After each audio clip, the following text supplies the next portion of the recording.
건강수명 100세를 향하여 슬기로운 건강관리법을 알려드립니다. 안녕하세요. OBS 생방송 건강콜센터 저는 오계윤입니다. 퇴행성 관절염은 퇴행성이라는 그 말에서 알 수 있듯이 신체 노화로 생기는 질환이죠. 하지만 최근엔 다양한 이유로 20대에서 40대 젊은 층 환자들이 부쩍 증가하고 있다고 합니다. 자, 연골은 한번 망가지게 되면 다시 재생되지 않기 때문에 건강할 때 잘 관리해 주셔야 되는데요. 만약 한번 손상이 시작됐다면 2차 손상도 쉽게 일어날 수 있는 만큼 조기 진단과 치료가 무엇보다 중요하다고 하겠습니다. 자, 생방송 건강콜센터 오늘은요, 찬바람 부는 가을 퇴행성 관절염 비수술 치료법을 주제로 여러분들의 무릎 관절 건강에 대한 다양한 내용들 함께 하겠습니다. 또 무료 전화통화 열어두고 있는데요. 무릎 통증 혹은 퇴행성 관절염 등으로 고생하고 계신 분들 저희에게 문의 전화 주시기 바랍니다. 시청자 참여 방법 안내하겠습니다.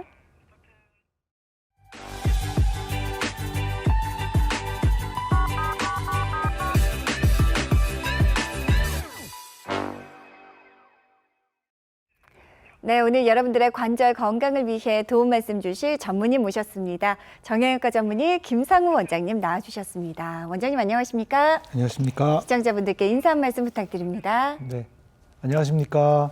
정형외과 전문의 김상훈입니다.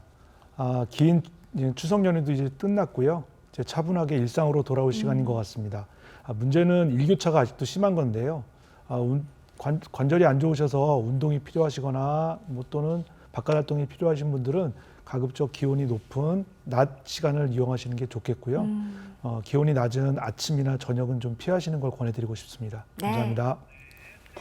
자, 오늘 김상우 원장님과 함께하면서 여러분들의 무릎 관절 건강과 관련된 다양한 고민 해결 도움 드리도록 하겠습니다. 아래 나가는 번호로 지금 바로 연락 주시기 바랍니다.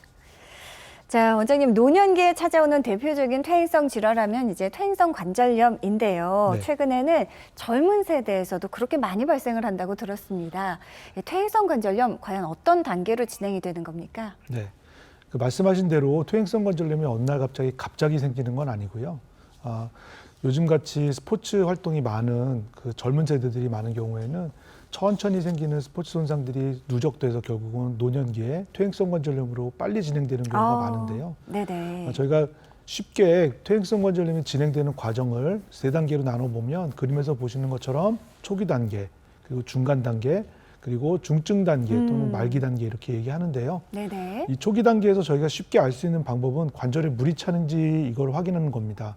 그래서 관절에 물이 차는 증상이 생기면 관절염 초기 증상이라고 생각하셔야 되는데 이때는 대부분 젊은 환자분들이나 또는 건강에 문제가 없으신 분들은 2, 3일 쉬거나 가볍게 진료 한번 보시면 증상이 좋아지는 경우가 대부분입니다. 네네. 그런데 이런 관절에 물이 차는 증상이 자꾸 반복되거나 한 번 생기면 계속 지속되거나 하시는 분들이 있다 그러면 그건 관절염 중간 단계까지 내 무릎이 망가졌구나라는 판단을 하셔야 되고 네. 이때는 꼭 정밀 검사와 적절한 치료를 통해서 관절염 말기 단계로 진행되지 않도록 차단해 주는 것이 좋겠는데요. 이때 만약에 적절한 치료가 개입되지 않으면 결국은 정상적인 보행이 불가능할 정도로 관절이 망가지기 때문에 네. 이게 굉장히 중요하다고 생각할 수 있겠습니다. 네. 그러니까 최대한 이제 앞 단계에서 초기 단계에 가까울수록 먼저 진단해받고 빨리 치료하는 게 중요할 것 같은데요. 원장님, 그렇다면 단계별 치료 방법도 궁금합니다. 네.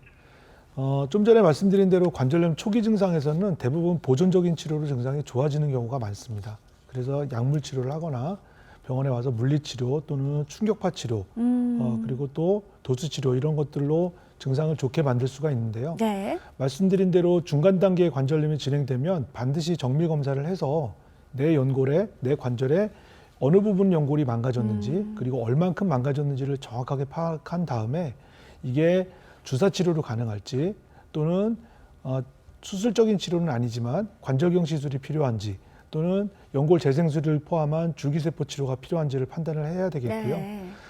정상적인 보행이 불가능할 정도로 관절이 망가진 상태라면 어쩔 수 없이 수술적인 치료를 받아야 되는데 이때는 경골 근위부 절골술이나 인공관절 부분 치환술 또는 전 치환술 같은 그런 치료 방법들을 고려해 볼 수 있겠습니다. 네네.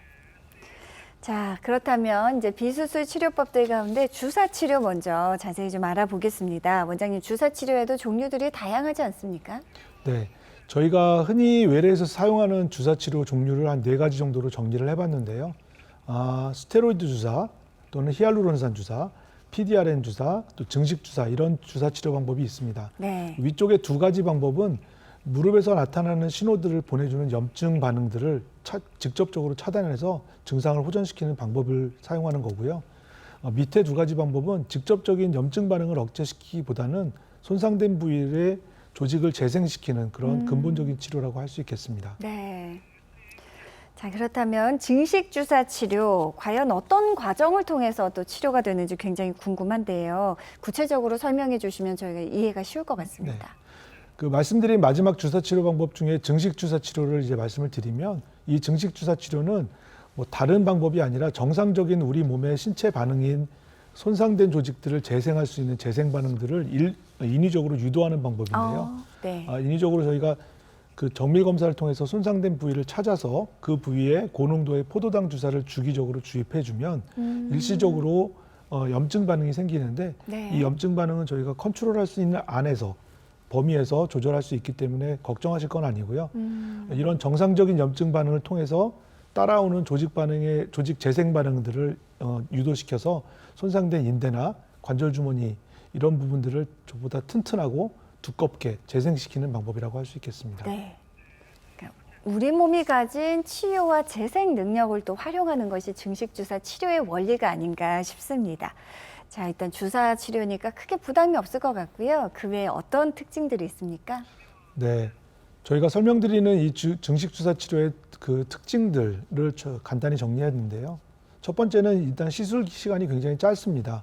대기하시는 시간은 좀 있겠지만 경우에 따라서 시술 자체 시간은 뭐 10분, 짧게는 5분이면 끝나고요. 그리고 관절의 모든 부위, 그 무릎뿐만 아니라 팔꿈치, 어깨, 고관절, 발목 여러 부위에 적용을 할 수 있고, 근본적으로 손상된 조직을 찾아서 네. 재생시켜주고 두껍게 강화시켜주는 것이기 때문에 근본적인 치료라고 할 수 있겠습니다. 와, 그런데 여기서 잊지 말으셔야 될 것이, 저 빨간색으로 표시를 했는데, 꼭 정밀 검사를 통해서 손상된 부위가 있는지, 그리고 그 손상된 부위가 정말 증상을 유발하는 것과 맞는 건지를 꼭 확인을 해야 되고요. 이런 확인 과정 없이 증식 주사 치료나 또는 다른 주사 치료를 계속 반복했을 때에는 결과적으로 중간 단계의 관절염이 말기 단계로 넘어가는 것을 놓치게 되기 때문에 네네. 이게 굉장히 그 정밀 검사가 굉장히 중요하다고 하겠습니다. 네. 간편한 주사 치료입니다. 그렇다고 해서 정밀 검사 없이 이제 무턱대고 자주 맞으시는 것보다는 정확하게 진단을 받고 그에 맞는 치료가 맞는지 확인부터 해주셔야 된다. 원장님께서 강조해 주셨습니다. 자, 실제로 증식 주사 치료를 통해서 치료받으신 분들, 치료되신 분들의 사례 좀 살펴보죠. 61세 우리 아버님께서 증식 주사 치료 받으셨군요. 네. 보시는 사진은 61세 남자 환자분이시고요. 외래에서 퇴행성 관절염을 진단받고 관절 내시경을 통해서 손상된 연골 부위를 확인할 수 있었습니다. 내측 관절과의 그 관절 연골이 손상이 돼서 밑에 바닥에 뼈가 드러나 있는 상황이었는데, 네.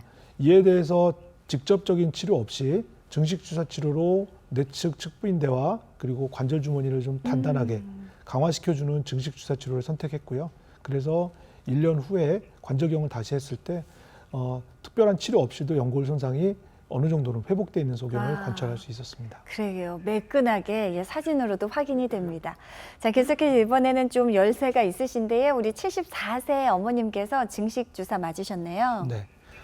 증식 주사 치료는 그 환자분의 연령과도 관계없이 광범위하게 사용할 수 있는데요. 보시는 환자분은 74세 여자 환자분이셨습니다. 그래서 무릎 앞쪽 부분이 통증이 있었고 주로 계단을 오르내리는데 힘들다, 이런 그 소견을 가지고 있었는데, 네네. 시술 전에 MRI 검사를 통해서 관절 앞쪽에, 무릎 앞쪽에 연골이 손상돼 있는 부위를 확인할 수 있었고요.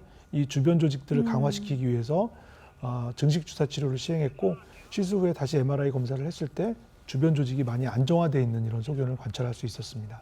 네.